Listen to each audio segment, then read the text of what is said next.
Brasil, eu sou o Leandro Atala e esse é mais um Power Bombcast. E eu sou um coveiro morto-vivo. Fala galera da Power Bomb Brasil, eu sou o Jeff e hoje aqui no programa vocês vão presenciar a minha return. Olha só, e aí galera, eu sou o Axel e hoje a gente vai falar de gimmicks. Isso aí, ó, Jeff legalzinho, sorridente, que vocês ficam vendo nos vídeos da Power Bomb, é tudo gimmick, é tudo personagem, vocês não conhecem o Jeff de verdade. Shut up, oh, the mouth! Isso é verdade. Bom, galera, esse é o episódio 29 do nosso Power Bombcast. Olha só, 29, hein? Achei que não ia chegar nem no 2. E hoje nós vamos falar sobre gimmick. O que é uma gimmick? O que é isso? Então já vamos começar logo. Não tem anúncio, não tem nada. E Axel, vou jogar pra você, Axel. O que é uma gimmick? O que é uma gimmick? Cara, uma gimmick é basicamente tudo que engloba o seu personagem. É o seu visual, as cores que você veste, o tipo de roupa, a sua personalidade, principalmente a sua personalidade, sabe? Acho que uma boa gimmick para usar de exemplo pode ser tipo o Ric Flair, que ele é super arrogante, mas ele se veste muito pomposo, ele é cheio dos hobbies, das cores, sabe? E eu acho que tudo pode ser incluído. O cabelo platinado eu posso considerar como parte da gimmick dele. O uso das roupas, a arrogância, os golpes, sabe? Tudo faz parte da sua gimmick. Você pode deixar de fazer um golpe pra mudar a sua gimmick, pra mostrar que você tá diferente agora, ou qualquer coisa do tipo assim. Então, tudo. Desde a impressão visual até a sua personalidade, até os seus golpes, tudo isso que engloba o seu personagem. E, Jeff, isso tem muito a ver, então, com o teatro, né? Para você que não sabe, o Jeff é ator, né? Então, ele pode falar com propriedade sobre isso. A gimmick, então, ela tem algo... Eu falo, não sei se é gimmick, mas... Jeff, tem algo no teatro que a gente vê parecido? Ou tem algo na luta livre que a gente vê parecido com o teatro? Cara, pra isso a gente vai ter que voltar em 1975, no primeiro sacanagem. Eu já vi uma... Vai lá, Jeff, dá sua aula. Cara, tem tudo a ver com o teatro, né? Porque, como o Axel já tinha dito um pouquinho, tem a ver como você se movimenta, como você fala determinadas palavras, seu tom de voz, seu ritmo, sua frequência vocal também tem muito a ver. Se você fala muito, muito, muito rápido, não sei o que, se é um tipo de personagem, se é um tipo de persona, né? Então tem tudo a ver com o teatro. Quando a gente está pesquisando algum personagem para fazer uma peça ou coisa do tipo, a gente pesquisa tudo isso, como ele se veste, como ele anda, como ele fala, o que ele gosta, o que ele não gosta. Então, cara, é cinema, é teatro, é filme, é personagem, tem tudo a ver com teatro. E quando você tem isso também no teatro e na luta livre, quando você tem um bom ator, um bom lutador, as pessoas ficam encantadas com o produto final, né? É visível. No teatro, a gente tem a resposta imediata, e quando tinha público na luta livre, também a gente tinha a resposta imediata. Basta a pessoa entrar, falar duas palavras que você tem a reação que a pessoa queria. Então, quando o trabalho é bem feito, só alegria. E já aproveitando essa explicação geral que os dois deram, a gente tem que lembrar também daquele que foi o primeiro a interpretar uma gimmick. E isso foi lá nos anos, talvez nos anos 30, anos 40, em que o lutador Gorgeous George começou a de verdade interpretar um personagem de luta livre. Porque você vai ver fotos antigas de lutadores clássicos como o Lotez, Buddy Rogers, você vai ver que eles estão sempre com uma cueca preta, uma bota e só. No máximo, o que vai mudar é que a cueca, em vez de preta, vai ser azul ou vermelha. Daí aparece esse cara, Gorgeous George, com uma roupa pomposa, falando de forma muito arrogante, dizendo que ele é mais bonito, mais forte, mais tudo do que qualquer outro, fazendo raiva no público e cobrando, né, que eles olhem para ele com um olhar diferente, se considerando realmente um rei dentro do ringue, né? E ele estreou coisas que hoje são comuns e não dá para viver na luta livre hoje sem essas três coisas, que é, em primeiro lugar, o figurino, ou fantasia, ou como a gente fala na luta livre, né? Ring gear, que é o equipamento de lutar, e também a roupa de entrada. Outra coisa é a música de entrada. Antes não tinha. Porque hoje, quando você escuta aquela música do seu lutador favorito, você já fica arrepiado. Ele nem apareceu ainda. E em terceiro lugar, a última coisa que ele trouxe foram as frases marcantes. Algo que, cara, é muito, muito, muito necessário na luta livre, né? Hoje você vai ver coisas do The Rock, do John Cena, do Ric Flair, do Roman Reigns, até lutadores bons, lutadores ruins, eles têm frases marcantes, eles deixam, além da qualidade de luta, eles têm isso. Então, a gimmick, como o Axel diz, ela engloba tudo aquilo que representa aquele personagem do lutador, desde a roupa, ao estilo, tudo. E algumas vezes tem um nome, né? Como, por exemplo, é o Deadman, que é o Undertaker, ou o Nature Boy, que é o Ric Flair. E, por acaso, o Ric Flair copiou essa ideia do Gorgeous George. Bebeu muito dessa fonte, né? Com certeza. Foi uma grande inspiração dele. E, cara, isso que você falou é impossível de se imaginar hoje em dia, né? Qualquer wrestler estreando, começando, ou qualquer um que faça sucesso sem ter uma música, uma roupa de entrada, sabe? É incrível como o Gorgeous George foi realmente um pioneiro, né? No que é ser um personagem.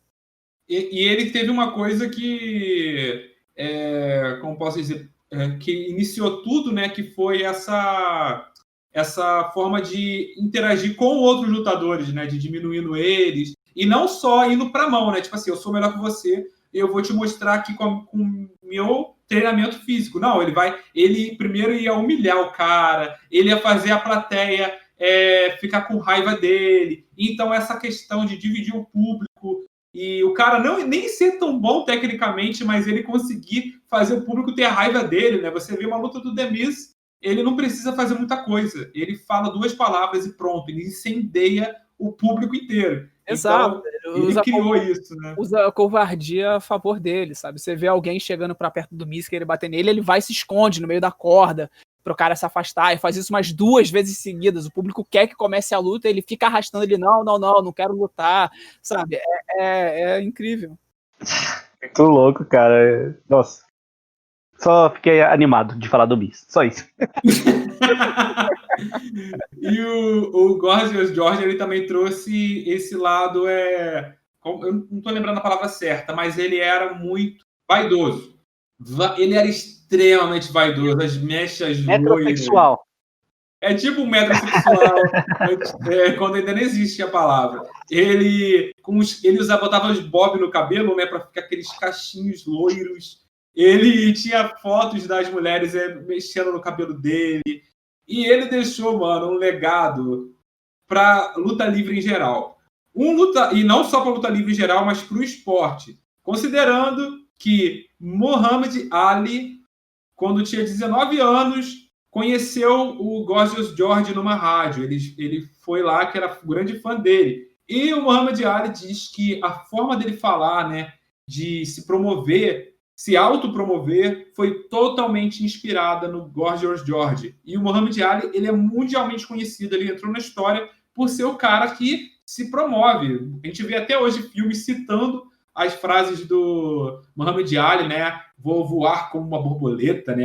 Essas frases dele marcantes, que deixavam o público doido, os adversários achando aquilo tudo uma bobeira, e ele entrou realmente para a história com isso. E o Gorgeous George, que realmente criou essa autopromoção. E não só o Muhammad Ali, como também o James Brown, né? O rei do soul, e ele falava, né, nas músicas, eu sou uma máquina de sexo, eu sou o rei do soul. Ele falava essas coisas, e ele também disse que se inspirou no Gorgeous George. Olha só isso. O cara inspirou basicamente o que é você se promover, né? Exatamente. Imagina, antes disso não tinha. Você olha hoje, cara, é porque isso é tão comum na luta livre que a gente não valoriza. Mas isso é algo muito inovador para aquela época. Ninguém nunca tinha feito isso. Ele ditou o que é luta livre. Ele ditou que ia ser luta livre depois, né? Exatamente. Não, Exatamente o que seria hoje em dia do wrestling e, tipo, até o UFC bebe dessa fonte também, da autopromoção dos caras, e dos caras até interpretando papel pra promover luta também, tipo, acho que Conor o McGregor, Conor McGregor, acho que Marco Maluco. o Chael Sonnen também fez muito isso, de, tipo, ficar falando mal do país dos outros pra criar um hit pra luta, pra galera querer ver ele apanhar, então, tá tudo aí, tudo aí.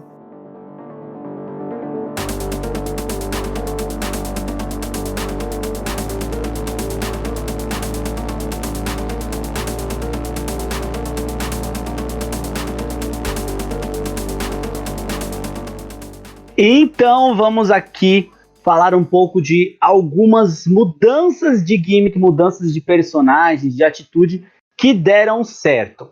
Para começar, assim, uma das mais recentes e que deram certo demais, assim, que eu julgo que o acaso ajudou demais nessa gimmick, ajudou muito, foi Becky Lynch, cara. Quem não lembra a heel turn não, né? A mudança de gimmick da Becky Lynch pós ter tomado um soco com a cara toda ensanguentada nas escadas ali da arena. Foi uma coisa de louco mesmo. Um negócio assim, você presenciar isso acontecendo é muito louco, né? Sim, cara, ela realmente pegou a onda do que aconteceu ali e foi longe, não parou nunca mais, sabe? A Nia Jax, durante o ataque que estava tendo entre as brands para promover o Survivor Series, tava rolando uma luta de briga generalizada entre as divisões femininas, e a Nia Jax deu-lhe um socão na cara da Becky sem cuidado algum e fraturou o osso do rosto da Becky. Ela ficou toda ensanguentada, mas ela não ficou no chão, sabe? Ela se levantou, tomou a frente, pegou uma cadeira, quebrou todo mundo que ela viu pela frente e realmente criou essa imagem icônica que eu tenho cravada na minha mente, nunca vou conseguir me esquecer, sabe? Dela dando tapa no próprio peito, falando, sabe, tipo, chamando as outras pra cima dela com a cara toda ensanguentada. Foi realmente incrível, né? E depois disso ela ainda carregou eu vejo ela como tendo carregado a Raw e SmackDown por um tempo, quando ela mudou de gimmick. Que ela virou The Man, né? Aí que o homem nasceu.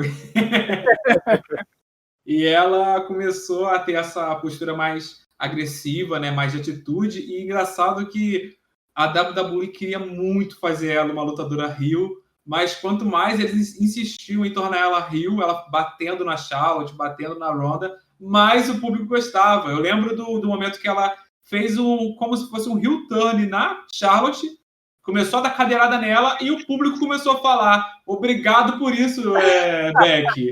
E depois falando para Charlotte, né? Falando para Charlotte, né? Você merece isso. E a Charlotte estava sendo promovida como face. Olha isso! Olha que doideira. É um caso parecido com, tipo, é um exemplo que a gente vai falar mais pra frente, né? Mas parecido um pouco com o Stone Cold, né? Que não importa tentar colocar ele como heel, quando a pessoa fica over assim, quando a pessoa ganha a plateia, ganha mesmo, você não importa o que você vai fazer, o pessoal vai torcer pra você, vão gritar o seu nome. E esse foi o caso dela. E como ela aproveitou, né? Tipo assim, tem que dar os méritos dela ter aproveitado, né? Não caiu, chorou ou coisa do tipo. Não, ela fez o show continuar. Isso é mérito total da pessoa, não da Becky Lynch, né? Mas da pessoa Rebecca. E maravilhoso. E teve uma fase da Becky Lynch, né? Que ela já tinha uma carreira antes da WWE. A gente falou disso no outro podcast, né? Foi no outro podcast, não, foi no nosso vídeo do canal que eu gravei junto com o Axel sobre grandes retornos. E a Becky Lynch ela já teve que se aposentar por conta de uma contusão forte na cabeça e tal. E antes dela se tornar a Becky Lynch de sucesso na WWE, ela começou lá no NXT como uma dançarina de Riverdance, que é um sapateado irlandês. Então tem aquele vídeo dela fazendo um sapateado muito bizarro, todo de verde. Eu nunca vi. Cara, isso foi lá na NXT. Antes dela conseguir se estabilizar e ter um personagem decente, eles colocaram esse personagem vergonhoso, ela fazendo aquele sapateado bizarro mesmo. E ela ganhou a luta, né, contra esqueci o nome agora da outra lutadora, mas ela ganhou e começou a fazer um sapateadozinho, batendo o pezinho, que legal. Meu Deus do céu. Muito bizarro, muito bizarro. E graças a Deus a WWE abandonou essa loucura, mas ainda existe aí para poder assombrar o passado da Becky Lynch. E teve uma outra mudança que até a gente estava falando aqui antes de começar a gravação, que o Axel sugeriu, que foi a do Bray Wyatt, né, Axel? Sim, cara. O Bray Wyatt é uma mudança recente, né? Ele já mudou umas 2 vezes de gimmick dentro da WWE, que ele entrou como Husky Harris lá no NXT, antes do NXT ser uma brand, quando ainda era aquele show, quase que um reality show. E a gimmick dele era eu sou Harris gordinho, é a tradução, sabe? E era muito fraco, sabe? Era uma gimmick muito vazia, que não tinha nada e não tinha como aproveitar o talento dele. Ele era o gordinho do Nexus, né? Isso, ele era o gordinho, era basicamente isso, o gordinho do Nexus. Aí ele deu uma desaparecida, né? E voltaram com ele como o líder de culto, Bray Wyatt, que ele chegou com toda coisa de Follow the Buzzards, fazendo aquelas promos incríveis, e junto do Eric Rowan e o Luke Harper como os servos dele, galera do culto lá. Depois disso, acho que ele nunca deixou esse lado mais obscuro, né? Mais sempre puxando para um lado de seita, para um lado esotérico, né? O Sim, Bray Wyatt, ele tem muito isso, né? E ele ditou várias pessoas junto, né? Ele conseguiu levar uma galera junto. Faz isso muito bem também. Tipo, além de fazer o personagem dele, ele consegue influenciar outros lutadores, tipo, e ajudar em outros lutadores a se achar ali no personagem, né? Ele fez isso com o Braun Strowman, tá fazendo isso hoje com a Alexa Bliss, né? Ele é tão boa a gimmick que ele consegue influenciar outras gimmicks, né? Isso é maravilhoso. Sim, cara, em algumas gimmicks dele, em algumas rivalidades dele, sempre rolava o medo de, tipo, será que ele vai conseguir transformar o outro? Será que ele vai conseguir, sabe, fazer o Bray Wyatt, não, fazer o John Cena, fazer o Daniel Bryan se juntar ao Wyatt Family? Será que vai rolar alguma coisa dessa? E ele já tinha um personagem muito bom, né? Só que aí, pouco tempo atrás, ele teve uma virada mais bizarra ainda, que foi a estreia do personagem do The Fiend. E que personagem. Que eu acho que se tornou o ápice, né? Foi o ápice porque ele juntou tudo que tinha feito na carreira dele e colocou um pouco de temperinho de Undertaker em cima e deu pro público aqui, ó. Olha isso aqui perfeito, algo que ninguém nunca tinha feito, de usar esse terror, né, com um lado infantil, né? Que eu lembro até quando começou, o Jeff falava muito, nossa, eu gosto muito disso, né, Jeff? Muito falado. Até hoje eu lembro de uma casa dos vagalumes, onde ele colocou umas crianças sentadas em transe dentro da casa dele, que foi bizarro demais. Mano, ele consegue fazer tudo muito bem, o lado humano dele, o lado místico dele, a casa. Nossa, cara, eu não consigo ver defeitos nesse personagem. E eu consigo ver a WWE tentando acabar com ele, mas ele é tão bom no que faz, que não importa o que a WWE faça, ele consegue se manter ali bem no personagem. É maravilhoso. Sim, cara. Ele foi, acho que foi uma das primeiras vezes que eu vi ele tratar a gimmick como personalidades diferentes, né? Ele tem um pouco disso de que, tipo, o Fiend é uma personalidade dele, o Firefly Funhouse é outra personalidade dele, e ele ainda volta pra falar do cultista, da Wyatt Family também. É incrível. Eles não abandonam, né? O histórico dele não fica meio que perdido, eles usam tudo aquilo. Exato, não é como, tipo, como geralmente fazem quando tem uma mudança de gimmicks. Não, aquilo é o passado, acabou, pronto. Quando não só falam que tá no passado, ou que simplesmente esquecem, né? Fingem que nunca aconteceu. Pra ele tá sempre lá, né? Meio que o legado da história dele toda. A luta dele com o John Cena no WrestleMania, na última WrestleMania, ele aborda até as gimmicks antigas do Cena, né? Durante a luta, ele vai batendo no Cena, o Cena vai retrocedendo nas gimmicks dele. Eu achei fantástico. Cena com o cabelinho de lado, com aquela primeira roupa da Ruthless Aggression, cara, foi muito bom. Aí toca no coração do Jeff, falou de John Cena. Ai, que luta maravilhosa. E tem uma coisa que é legal a gente falar, que é a questão de premiação. Eu sempre levo em consideração que os críticos que são valorizados no mundo da luta livre falam. E tem uma coisa que que o Bray Wyatt ganha. Se tem uma coisa que o Bray Wyatt já ganhou, é prêmio. Desde melhor luta do ano, a melhor feud do ano, até pior luta do ano e pior feud do ano. Mas aí você vai ver a questão de gimmick. Ele já venceu lá em 2013 pelo Western Observer, foi eleita a melhor gimmick, foi a da Wyatt Family. Ele estava incluso, né? Ele estava liderando, na verdade. Depois, em 2017, ele, quando apareceu como Sister Abigail, aquele negócio bizarríssimo, ele, como Sister Abigail, foi eleita a pior gimmick do ano. Mas aí, 2 anos depois, ele vem como The Fiend e ele vence, ele é o atual, né, vencedor desse prêmio de melhor gimmick do ano. Então você vê que essas mudanças, né, até essa mudança para Sister Abigail realmente foi muito zoada, mas o Bray Wyatt já mudou várias vezes, né, o engolidor de mundo. Tem várias mudanças na carreira dele que sempre vem no momento certo para de novo colocar ele no topo da empresa. E agora a última mudança foi, eu acredito que foi a definitiva, e ele talvez só varie um pouco daqui a alguns anos, mas essa daí é o produto perfeito que a WWE sempre tentou encontrar e finalmente encontrou com o The Fiend, essa personalidade, né? Sim, tá realmente personagem perfeito. Só uma pequena correção aqui, né, que eu falei e logo depois me lembrei de outra pessoa, que eu falei de personalidades alternativas às gimmicks, né? Tem o Mick Foley, né? Exatamente. Essa era a parada dele, né? Que você nunca sabia com que gimmick ele ia chegar. Cactus Jack, Dude Love, Mankind. Ele realmente, tipo, investiu pesado e acho que eu acho que foi o primeiro que trabalhava com múltiplas gimmicks, como personalidades diferentes. E ele trabalhava as gimmicks simultaneamente, né? Isso. Então, numa vez ele ia como um personagem, outra vez ele ia como outro. E, sabe, joga o dado e vou ver qual personalidade vai ser que vai aparecer o Mick Foley hoje. Você falou assim, você não sabe qual gimmick ele vai aparecer. Isso quando ele não aparecer com todas, né? Vide Royal Rumble, que apareceu 75 vezes no Royal Rumble, com uma diferente da outra, cara. E eles chamam de as 3 faces do Foley, né? Porque ele tem até uma camisa, tem uma foto dele na internet com a camisa igual do Ramones, aí escritos os nomes dos personagens em volta, né?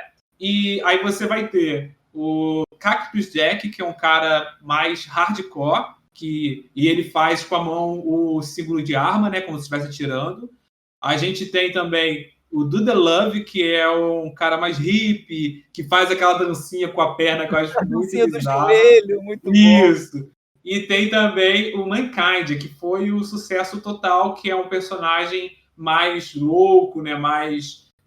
Que é um cara que só apanha muito, que sofre muito e que significa humanidade, né? Tem muito uma crítica muito filosófica, né, por trás desse personagem. E, é claro, quando ele aparece também com a quarta face dele, que é ele, Mick Foley, que aí ele também lutou, mais recentemente é o que predomina, né? Que são todas essas personalidades, né, que ele junta tudo numa coisa só. Sim, eu vejo uma comparação que eu faço um pouco, né, quando eu vejo o Mankind, é o Corcunda de Notre Dame, né, que, tipo, ele é uma pessoa boa, tem um bom coração, mas as pessoas enxergam ele como uma aberração. Essa foi a relação que eu fiz. Pode ser só uma doideira minha, mas é isso aí. Bem legal, bem legal. E o Mick Foley teve uma luta, eu acho que, não sei se foi contra o Randy Orton ou contra o Edge. Ele tava com uma camisa, aquele coletinho de caminhoneiro vermelho por cima. Aí, quando ele tava de vermelho, era Mick Foley. Só que o Cactus Jack usava esse coletinho verde. Então ele tirou o coletinho vermelho e tava com verde por baixo. Aí todo mundo gritou: Meu Deus, Cactus Jack! Apareceu do nada! Sim, cara, luta livre tem o seu lado bobo mesmo. E é bom, cara, é muito engraçado, sabe? Você tá vendo um cara que se diz um demônio lutando contra um que muda de personalidade, sabe? Contra outro que usa jaqueta colorida. Tem muita parte do lúdico na luta livre e eu acho que a gente abraçar isso faz com que fique ainda melhor.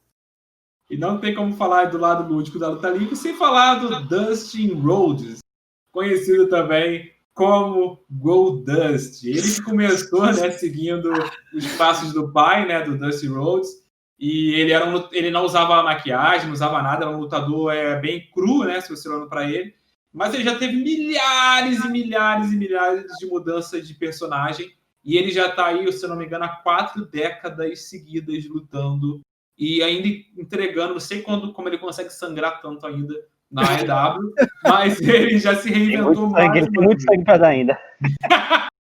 E ele já também errou, né? Porque ele também já estreou, ele já foi um personagem lá na TNA que era o Black Rain, se não me engano, que era bem, bem zoado.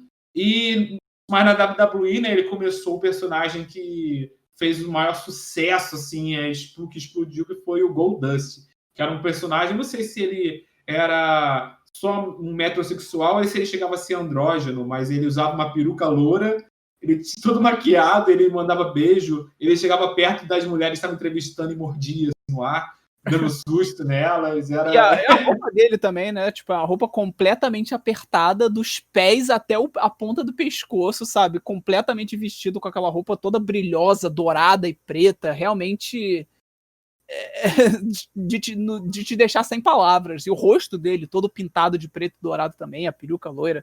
Era realmente uma figura à parte, né? Algo que se destacava. Você tá vendo os lutadores ali, tá, o lutador, sunga, jaqueta, o que é esse ser, sabe?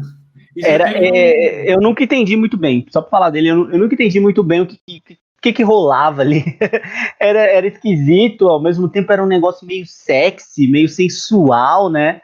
Era diferente, muito diferente. Eu acho que parte do que fazia o personagem ser o que era isso, né? Esse mistério, gerar essa intriga. E teve um erro muito, muito grande na WCW, a campeã de gimmicks ruins, que foi o personagem Seven, que criaram para ele. E o Seven era um personagem meio macabro e meio que ele tinha... Aí começaram a fazer cenas dele numa cama, aí começaram e tal, só que tava dando a entender muito que era um abusador infantil, um pedófilo. Socorro! Então, eles rapidamente, quando perceberam que estavam fazendo merda, abandonaram essa gimmick. Mas ele chegou a ficar um tempo, assim, promovendo esse personagem, promoveu bastante esse personagem, até eles perceberem que estava fazendo algo muito ruim. Imagina só, um personagem que dá a entender que é um abusador infantil, um pedófilo, na televisão, no público, ainda mais com a luta livre, que alcança muito a criança. Imagina isso. Que beleza, que alegria, que domingo feliz, né? Que domingo feliz. Mas, olha, só aproveitando que a gente ainda tá falando sobre o Goldust, eu queria deixar uma opinião aqui controversa, né? Que eu gostava do Stardust. Só isso. Cara, o Stardust foi uma mudança, né, de gimmick do Cody Rhodes, que ele é irmão mais novo do Dusty Rhodes, e ele começou a usar ele começou a incorporar, né, também a personalidade do Goldust, e isso foi muito criticado pelo público e tal. O próprio Cody Rhodes, eu acho que ele fala um pouco mal dessa época dele, mas ele sempre tentou usar um pouco disso, né? Até atualmente ele às vezes dá estrelinha e mostra as mãos, né? Só para provocar com esse passado dele na WWE. Eu acho que é isso mesmo, o lutador tem que usar tudo. É sério que o Cody Rhodes fica zoando a WWE na... Eu nunca reparei, gente.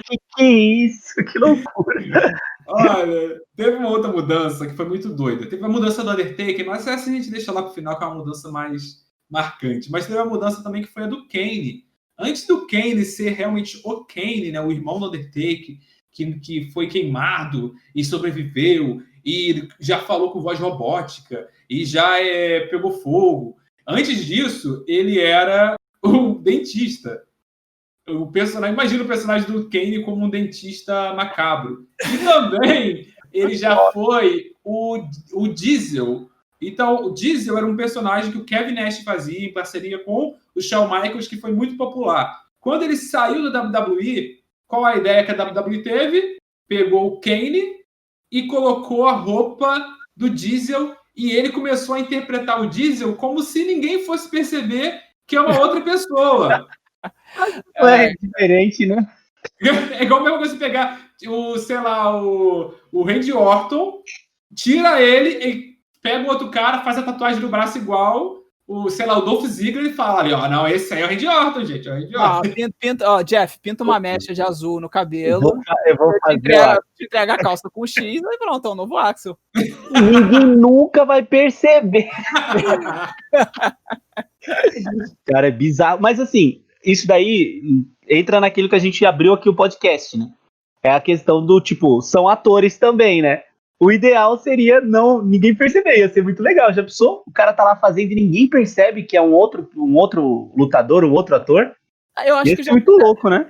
Já fizeram isso com um lutador mascarado. Acho que o próprio Sin Cara, né? O próprio Sin Cara já foi... Fizeram vários personagens. Esse cara é mais fácil, né? Por conta da máscara ser toda completa, né? E é só achar um cara com porte parecido, mesma tonalidade de pele. O problema foi lá o Undertaker, né? O Undertaker que eles colocaram um Undertaker falso, mas dava para perceber que era um outro cara. Aí ele colocava o cabelo na frente do rosto, né? Para tentar atrapalhar, mas o público não comprou e começou a chamar de Undertaker aquilo. Mas isso foi usado, né? Os dois lutaram para mostrar quem era o verdadeiro, é algo bem histórico, né, na luta livre. Mas será que com um corpo similar ali, será que não conseguem fazer um The Fiend, sem ser o The Fiend, colocar o The Fiend e o Bray Wyatt no mesmo palco? Eu acho difícil porque o Bray Wyatt, ele é ao mesmo tempo gordinho e muito forte e muito tatuado, tem o cabelo dele que é bem estiloso, né, o estilo dele. Eu acho muito difícil. Ele tem um biotipo muito, muito específico, né, cara? Uhum. Todo troncudinho, largo, aí dá uma afinada na perna. Acho que é difícil. É o biotipo do Johnny... Como que é? Johnny... Puta merda, Johnny Bravo. Que tinha as perninhas finas e o corpo em cima muito grande. Eu não vou descansar até eu achar um fanart do Johnny Bravo com o Fiend desenhado por cima.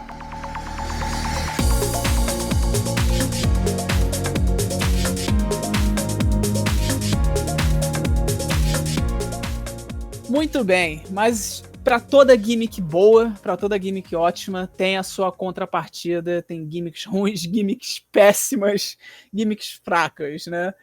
E como exemplo aqui, eu queria falar primeiro da gimmick da WWF do The Yeti. The Yeti. Você imagina que não era o Yeti. Você vai falar, você fala The Yeti, você imagina o quê? Um cara grande, cara, sabe, com uma roupa de pelos, uma máscara, alguma coisa assim. Não, mas Leandro, o que era o The Yeti?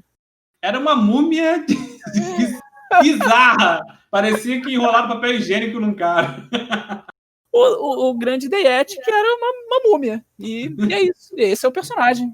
Mais uma criação maravilhosa da WCW para poder... Eu falei WWF, perdão, WCW. WCW. Eu não sei se ele lutou na WWF também, mas acho que foi só WCW. E... Olha, eu acho difícil ter ido pra frente com esse personagem. Cara, e pior que bizarro. Você abre tipo, o Wikipédia dele para poder ver, né, o nome, sempre tem os nomes que ele usou. E tem nomes aqui, tipo, como The Super Giant Ninja. Jesus. Tem SWAT. Vanilla Gorilla. Mas o Giant Ninja ele faz um negócio tipo parecido com Power Ranger, Força Ninja, assim. Ele usa uma máscara, uma roupa de sei lá, Mortal Kombat, um negócio bem diferente, cara. Bem muito ruim. Maluco. É bem ruim, é ruim, é diferente. Mas então quer dizer que esse cara era o pau pra toda a obra de gimmick bizarra. Exatamente. Ele não teve a pior gimmick, mas pelo menos ele se esforçou muito por isso. E ele, como sem maquiagem, sem nada, né? O nome dele é Ron Reis, sei lá. E ele lembra o Tommy Dreamer. O cara lembra muito do Tommy Dreamer. Nunca vi esse cara sem... Lembra bastante. Não. E ele também sem máscara, ele também é feio? Não, pô, ele lembra o Tommy Dreamer, é um tiozão de respeito. Um dead. Próxima gimmick. E agora um super-herói. O Arachnaman. Assim, o Arachnaman, o maior herói da história da luta livre. Eu duvido você ver alguém com uma roupa mais de super-herói do que ele. Cara, mano, esse personagem era um Homem-Aranha amarelo e roxo. Não, ele é o Shocker. Parece mais o Shocker do que o Homem-Aranha. Mano, é muito... Não, tem que ser inspirado no Shocker, não é possível. Não, o nome é Arachnaman. O cara tem teia na roupa. É Homem-Aranha, caramba. Mas embora pareça um Shocker, mas ele é Homem-Aranha. Essa coisa Nossa, não faz sentido nenhum, cara. Ele fala assim, nossa, eu sou fã do Homem-Aranha, mas eu não quero ser o Homem-Aranha. Eu quero ser o Shocker, só que com poderes da... Meu Deus do céu, é tão ruim que eu não consigo nem explicar. Mano, Vamos fazer um Homem-Aranha, só que sem risco de ser processados por direitos autorais. Então tá ali um amarelo e um roxo aí, gente. É horrível de se olhar. Eu não sei se vocês já viram o Spider-Man de Tokusatsu, né? Que é o Spider-Man em versão japonesa, lutando contra o Homem-Aranha, até robô gigante, né? Então, o Arachnaman, ele consegue ser pior do que o Spider-Man de lá japonês. É muito, gente. E olha que o Spider-Man japonês tinha morfador no braço, sei lá, tinha robô gigante. E ele consegue ser pior, mano. Tem que se esforçar muito para conseguir ser pior do que algo ruim, entendeu? Não, você acha que você fazer uma gimmick ruim é algo fácil? Não, pô, existe trabalho, existe força de vontade. Você tem que insistir, tem que dar o burro na ponta de faca, cara. Cara, aí se você olhar também a lista de piores gimmicks, né, do Wrestle the Server, cara, tem tanta coisa que você para ver, você, tipo assim, não dá para acreditar que isso realmente foi um personagem promovido na televisão, mano. Cara... Realmente, cara, a pessoa gasta dinheiro, né? A pessoa tá comprando espaço na televisão. Tem uma pessoa por trás dessa roupa que treina luta livre por anos. Mano, e agora, eu vou falar uma coisa pra vocês aqui, eu acho que vai ser um momento triste aqui no podcast. Sabe quando você tá em casa e você começa a ouvir aquele carro passando falando assim, 30 ovos, R$1. No R$1 não tá mais, né? Uns 10 contos já. 30 ovos, R$10. E aí você fala, pô, beleza, chegou aí o cara do ovo, mas a WWE ela consegue se superar. Ela tem o personagem é Gobbledygooker, é isso? Gobbledygooker. Eu não sei pronunciar. É simplesmente um cara que sai dentro de um ovo vestido de galinha que consegue ser o máximo da bizarrice. É uma galinha pintadinha da Deep Web. É um negócio péssimo, mano. Negócio péssimo. E literalmente ele sai de dentro do ovo. Tem umas vezes que ele sai de dentro de um ovo. O que passa na cabeça da WWE de aprovar um negócio desse? Tá a galera lá sentada falando, vamos colocar um cara vestido de galinha? Que isso, mano. Não é uma roupa de wrestling com a temática galinha. Não é tipo o lince dourado. Não é o lince dourado que é uma máscara com a orelhinha de lince, umas inspirações de lince. Não é uma roupa com inspirações de galinha. É uma fantasia de Halloween bizarra da Deep Web de galinha. Sabe? A roupa com volume. Maravilhoso.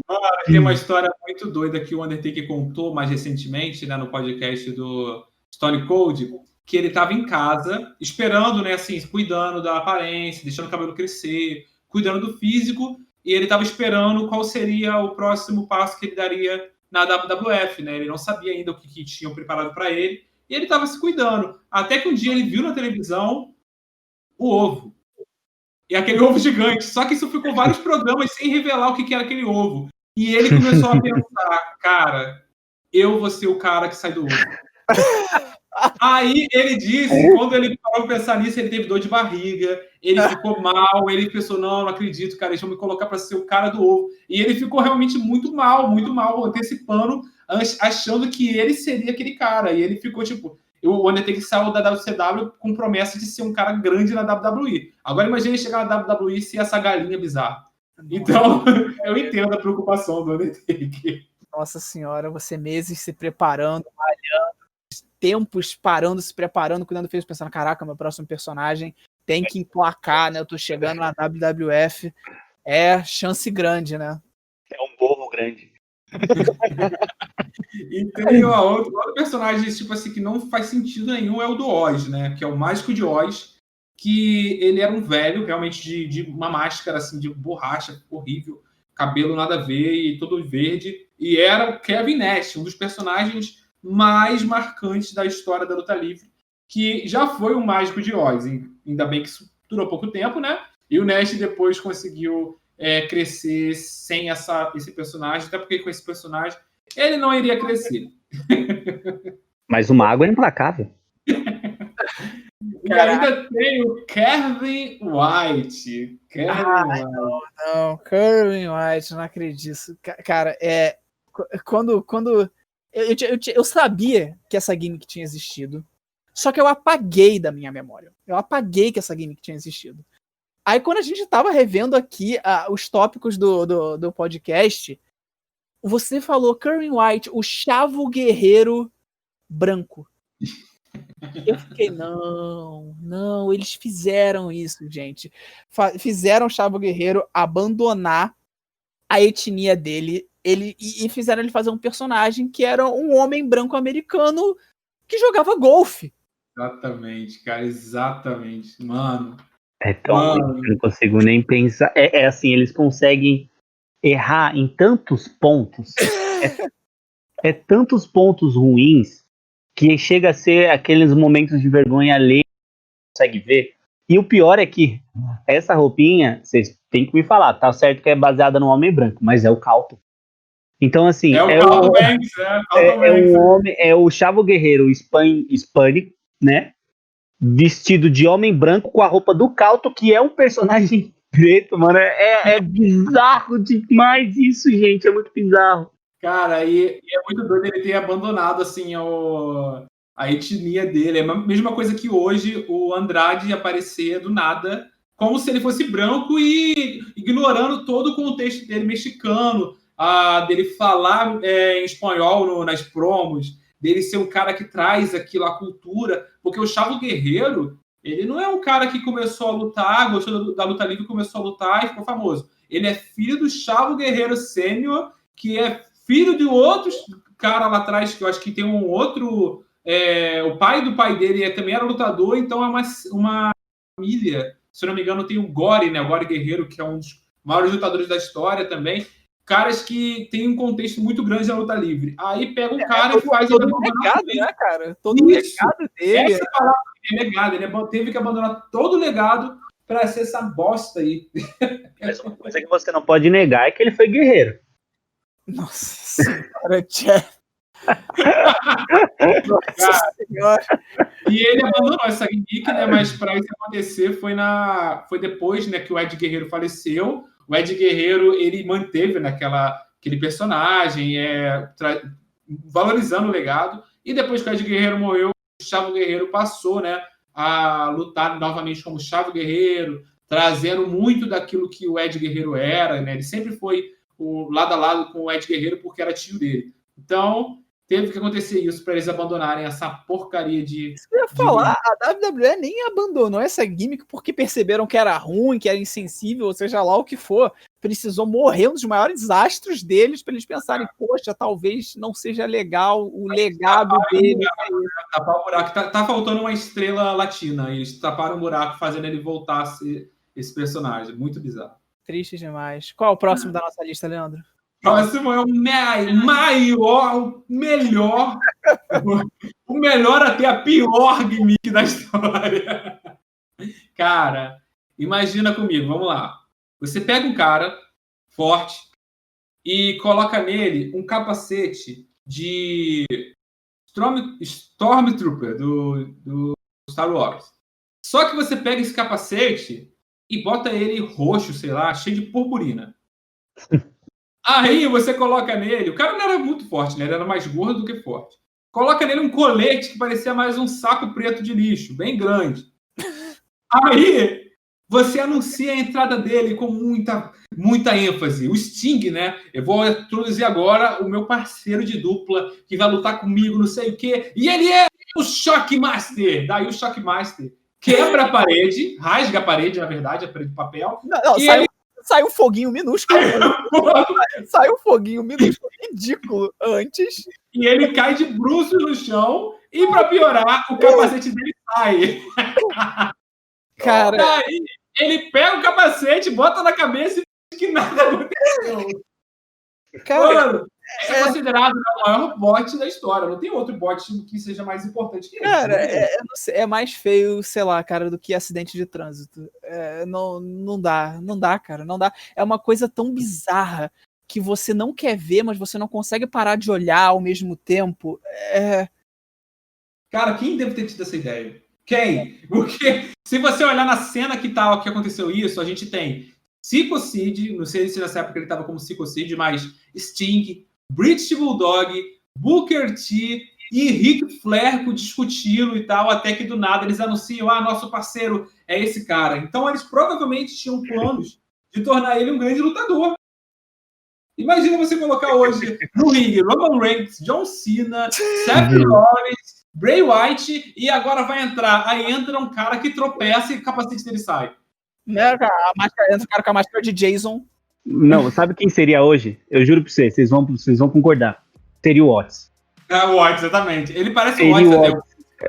Seria o Watts com uma máscara ridícula. Mano, eu não sei como esses caras não deram risada. Não acharam. Eu ia morrer de rir, mano. E eles não ficam sério, encarando, falando, caramba, agora realmente veio um cara aí foda. Depois que o negócio cheio de purpurina cai, e ele pega a purpurina, ele encosta, né? A purpurina ficou na mão dele, ficou no peito dele assim. Só com a purpurina. Mano, eles devem ter rido muito dos bastidores, mano. Deve ter rido muito disso, muito. Que ideia foi essa, cara? Que ideia foi essa? E parece tudo um clima de Didi, não parece? Parece que foi de propósito. Parece muito que foi de propósito.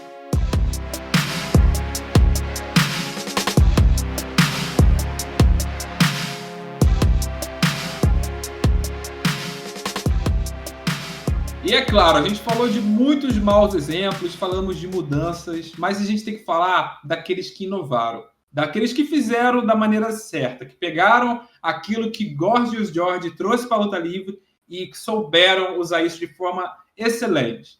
E talvez o nome que seja um dos mais marcantes, né, na história da luta livre seja o do Undertaker. Ele era um coveiro, morto-vivo, que às vezes morria, sumia, depois voltava, e ele fazia sacrifício humano durante o programa, e ele enterrava os outros, ou era enterrado, queimava o outro, e ele jogava raio no ringue, ele sumia, depois ele aparecia do nada, e coisas do tipo, e não parece que isso nunca fica velho. Se o Undertaker, como eu disse no outro podcast, se o Undertaker aparecer com uma bengala no ringue para bater em alguém, o público vai querer ver. Porque o personagem dele simplesmente foi perfeito. E embora seja bem bizarro, se você contar isso para uma pessoa que nunca viu o Undertaker, ela vai falar, nossa, que coisa bizarra. Mas deu muito certo, muito certo. Sim, ele introduziu um elemento de misticismo, né, do oculto para a luta livre. Não era só um cara que era arrogante, ou um cara que era muito forte. Ele realmente trazia uma fantasia para o que ele estava fazendo, né? Um mundo fantasioso. Ele, sabe, vira o olho do contrário, levanta os braços, cai raio. Ele tem todo esse misticismo no personagem dele, e foi algo que ele conseguiu manter por muito tempo, com muito esforço, né? De ele não sair do personagem por nada. Dele estar em público, ele tá tendo que encarnar o personagem sempre. Ele só foi quebrar o personagem pouco tempo atrás. Mas ainda assim, sabe, é uma das maiores gimmicks, uma das mais inovadoras, né, que trouxe esse elemento todo para os personagens. E como é legal ver o contraste, né? Eu acho legal o contraste que o Undertaker tem com os outros lutadores, né? Você pega um lutador mais, entre aspas, normal, né? Tipo, mais lutador mesmo, com gimmick de lutador, e você coloca o Undertaker, é gritante, né? O contraste dos dois, né? Quando ele lutou com, por exemplo, o Brock Lesnar, era muito diferente, né? Tipo, é muito diferente um lutador pro outro. E a gente assiste amando, né? Muito louco isso. Sim, ele realmente traz algo com ele que ele parece sobre-humano. Se você pega as lutas dele dos WrestleManias 24, 25, 26, nessa época, pra mim, foi uma época que ele tava no ápice do talento de storytelling e de montagem de luta dele. Você vê ele contra o Shawn Michaels, cara, era incrível, sabe? Você via o Shawn Michaels como se fosse um homem tentando enfrentar um ser sobrenatural, sabe? Realmente magia sendo feita no ringue. E você vê que hoje o The Fiend, ele segue essa mesma história, né? Como o Undertaker aos poucos foi perdendo, né, o espaço dele por conta da aposentadoria. O The Fiend apareceu no momento certo para poder tapar esse buraco de um personagem sobrenatural, porque a luta livre combina muito com isso. A luta livre a gente pode brincar com esse tipo de coisa que dá muito certo. E ele tem uma coisa que ele fez que eu acho que o Bray Wyatt já fez isso, né? Mas que são as mudanças de personagem, né? Ele sempre vai ser o Dead Man, o cara morto, mas ele já se tornou o Ministro das Trevas, já se tornou o American Badass, já se tornou, já misturou essas coisas, né, mais recentemente. Então, ele tinha um personagem muito forte e ele teve várias transições com o tempo que sempre deixaram ele atualizado, né? Então, outra coisa é saber mudar bem. Nunca teve uma mudança de gimmick do Undertaker que o público achou negativo. Ele, desde o começo da carreira, ele sempre foi crescendo, foi melhorando. Teve muito investimento, né, também do Vince McMahon, teve investimento na WCW, investimento do Paul Heyman. Então, o Undertaker sempre foi um cara que ele foi sempre visto com bons olhos, né, nos bastidores. E você falou um nome interessante aí, hein, Leandro? Falou um nome muito interessante aí. Quem? Titio Vince. Titio Mister. Titio McMahon, que tá sempre aqui acompanhando nosso podcast. Muita gente esquece, cara. A galera esquece que ele é um personagem também, né? Se transformou nessa persona, né? Nesse jeito de andar, o jeito de falar, o jeito de comandar as coisas. E hoje é um dos que mais é odiado na WWE, né? Com Por certeza. Acaso, o Conor McGregor tenta imitar ele ao máximo, né? Você vê que o Conor McGregor é uma imitação pura, né, do Mr. McMahon. Ele tenta imitar a forma de andar, né? Aquela andando com marra, né? Jogando o braço como se tivesse desconectado. E assim, eu acho que o personagem do Vince McMahon, ele é tão bom quanto ele é simples. Porque ele representa algo muito simples e que, tipo, todo mundo ou enfrenta ou vai enfrentar eventualmente em algum momento da vida, que é um chefe desgraçado, sabe? Ele é isso, ele é um chefe babaca que só liga pro lucro, só liga pro próprio benefício e que danam-se os lutadores, os empregados dele. E ele gera esse ódio, ele consegue gerar esse ódio no público muito fácil, porque todo mundo já teve que lidar com um chefe desgraçado, então é muito palpável esse personagem dele. É muito real. Você é o chefe desgraçado, né? E aí você tem uma conexão diferente com ele. Você fala, nossa, como ele é maravilhoso. Como ele me representa. Como ele me representa. E, cara, essa mudança dele, ela tem é bem sutil, né? Teve uma promo do Bret Hart, se eu não me engano, que ele fez uma promo que eu não lembro se ele ofendeu ou se ele deu um tapa na cara do Vince. Mas o Vince, nessa época, embora já fosse dono da empresa, ele era só um comentarista. E ele fez uma entrevista e ele saiu humilhado. Depois daí que ele começou a mostrar um outro lado. Foi bem aos poucos. Até que veio o Montreal Screwjob, que ele colocou para fora, né, esse lado dele, filho da mãe. E ele começou a ser um patrão opressor. E nessa época, a WWF estava falindo. E a WCW só crescendo. Daí veio o personagem, que é uma figura de autoridade, né? E, em contrapartida, surgiu Stone Cold Steve Austin, dando início, né, ali à Atitude Era, e com essa rivalidade que é considerada a maior rivalidade da história da luta livre e que salvou a WWE da falência. Vince McMahon contra Stone Cold Steve Austin, que é a outra gimmick também que ganhou bastante força. Eu não considero ela uma grande gimmick, mas ela tem muita importância para a história da luta livre. Eu acho que tem a mesma pegada do Vince também, que é uma gimmick que é muito boa por ser muito simples e por ser muito identificável, sabe? Porque o Stone Cold tá lá meio que representando o público e a vontade do público de confrontar essas figuras de autoridade, confrontar o chefe, confrontar o seu opressor, né? Por isso que a galera torcia extremamente pra ele. Eu achei muito, muito, muito boa essa sacada. Você pega a figura de autoridade como vilão e a figura para confrontar a autoridade para ser o herói. Simples e muito bom. Mas é simples, na minha opinião, até demais. É só um cara com personalidade forte, ponto. Acabou. É esse o personagem. É esse. Vamos ser realistas. é só, tipo, sei lá, uma pedra fria, cara. Nossa senhora. Jeff tá impossível. Outro personagem extremamente odiado. E esse ele entrou na brecha ali, ó. Eles aproveitaram o momento de tensão, né, do público americano com questões de guerra. E foi o Aaron Sheik. Se a gente tem aqui no Brasil, né, o Aaron Charles. Nossa, eu quase achei que você ia falar Aaron Charles, cara. Eu falei, caramba, de guerra? O Aaron Charles, o mais odiado.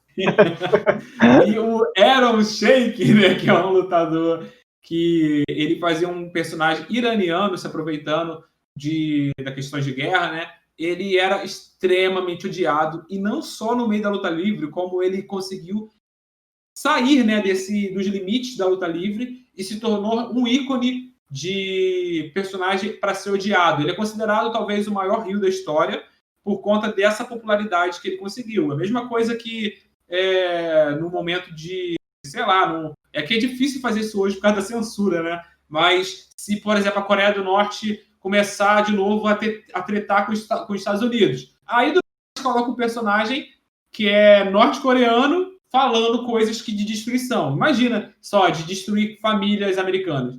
Foi mais ou menos isso que eles usaram com o Aaron Sheik. Pois pegaram tensões políticas da época para jogar num personagem vilão. É algo que, quando você para pensar, é um tanto problemático, mas funcionou muito, né? Gerou um ódio do público muito fácil. Vamos lá, tem estereótipo? Tem, tá lá. Tem xenofobia ao extremo? Imagina, quase não tem. O que isso significa? Ótimo personagem. E é claro, para um grande vilão dar certo, tem que ter também um grande herói. E é claro que é o nosso All Might da luta livre, que é o Hulk Hogan. Ele é o maior rival do Hulk Hogan. E eles dois eles colocavam, né? Brasil, ó, Estados Unidos contra Irã, Estados Unidos contra a Rússia, né? Sempre o Hulk Hogan representando uma nação, né? E como a gente vê até na série The Boys, né? Eles falam dos Estados Unidos como se fosse o mundo. É mais ou menos isso. O Hulk Hogan ele tratava os Estados Unidos como se fosse o mundo inteiro. Então ele representava o mundo contra os inimigos do mundo, que era a Rússia ou o comunismo, né? Como eles sempre tentaram passar através do personagem do Aaron Sheik. Comunista! Eu não sei se o pessoal já assistiu a série Glow, é muito boa, tá na Netflix, eu recomendo muito, que é sobre um show de luta livre feminina. E eles também pegam muito dessa história, que se passa lá, se não me engano, se passa nos anos 80, nos anos 70. E a personagem herói é a americana, típica americana, com sotaquezinho de sulista e tudo mais. E eles pegam a vilã para ser a russa soviética, a Zoya, a destruidora. E é essa mesma dinâmica do herói americano contra o vilão comunista. Cara, tem uma cena até que tacam, né, uma latinha na menina, né, que ela faz o personagem parecido com o Aaron Sheik feminino, né, e ela fica meio assim, né, caraca, com ódio. E eu fico pensando no Aaron Sheik, um cara que nasceu no Irã, veio como refém para os Estados Unidos, uma crise, né, que eles vieram e tal, e ele cresceu nos Estados Unidos, mas se tornou um personagem que representa o país de origem dele como um vilão. Então imagina como esse personagem é polêmico. Acho que existe personagem mais polêmico que esse? Não existe. Existe o Drago, Ivan Drago, do Rock Balboa. Nossa.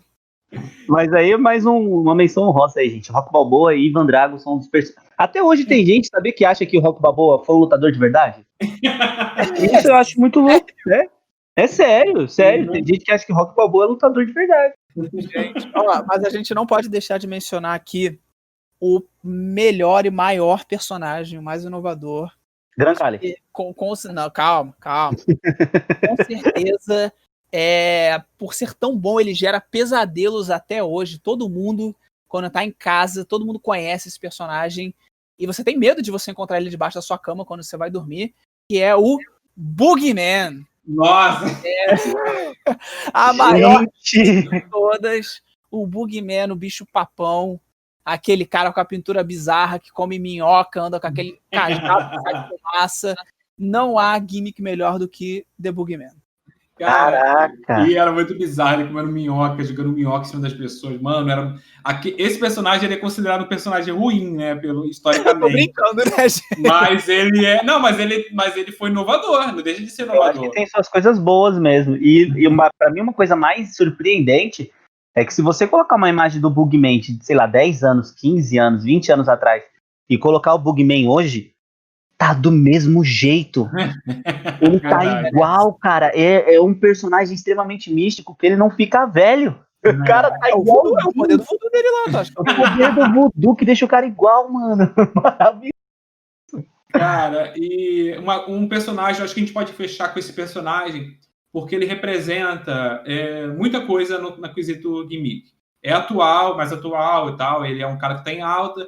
E você pode citar nomes da AEW como Cold, né? Tentando se estabelecer ali. Ele tem um apelo muito forte com o público. Tem o Kenny Omega que está resgatando, né? O The Cleaner agora. Tem os Young Bucks e tal. Mas tem um cara que ele não tem jeito, mano. Ele explodiu e ele conseguiu quebrar totalmente os padrões e se tornar um dos caras mais queridos na atualidade, que é o Orange Cassidy, um lutador que não quer lutar. Ele é um cara que entra no ringue e bota a mão no bolso. Ele é legal demais. Ele é legal demais para lutar. Ele é legal demais. Ele entra no ringue rolando, ele sai do outro lado rolando. E ele do nada, ele dá um buster e ele sai rapidão, do nada. Então ele conseguiu quebrar o padrão e ele trouxe para a luta livre muito daquilo que é antigo e tal, que é o personagem que é tão bizarro que é maneiro. E cara, a minha esposa, ela não gosta de luta livre. Mas quando ela vê o Orange Cassidy, ela grita, ela torce. Se ele perder, ela fica muito revoltada de verdade. E é assim, porque ele é totalmente fora da curva, cara. Que personagem, hoje em dia, arriscaria tudo, né? Quem arriscaria tudo para fazer um personagem que foge, né? Porque ele poderia fazer qualquer coisa que outro cara famoso faz. Só que ele saiu da mesmice e veio com um personagem único mesmo. Sem contar que ele leva pra vida também, né? As entrevistas dele, tipo, várias perguntas ele responde. Ou responde, tá bom. O anúncio dele é vindo de whatever, pesando whatever. Ele vem dando importa, ele pesa, não importa. E tem até uma luta dele contra o David Starr, o David Starr, embora tenha sido cancelado recentemente, né? Quando ele era anunciado, eles citavam uns 30 nomes dele. E tem uma luta dele contra o David Starr, que ele entrega um papelzinho para o narrador, e o narrador começa a falar 300 mil nomes sobre o Orange Cassidy. Ele fala, o rei do nada, o cara que domina o não fazer nada, o mais motivado em dormir, tipo assim, coisas do tipo assim. Isso é o personagem dele, né? O Orange Cassidy é demais. E o Orange Cassidy teve mudança de gimmick também, né? Porque ele já foi uma formiga lá da Chicago, né? Um dos entes. E ele se tornou esse personagem aí e deslanchou, né? E cresceu muito. Mas tá realmente de parabéns, é muito inovador e muito atual.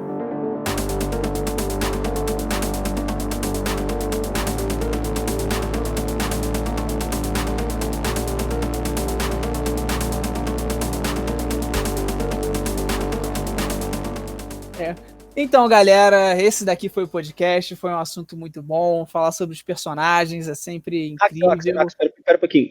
Tenta fazer só um pouquinho com mais vontade, tipo, tá meio pra baixo, sabe? Tenta de novo. Peraí, deixa eu levantar aqui. Então, galera, a conversa foi muito boa, eu sou o Axel.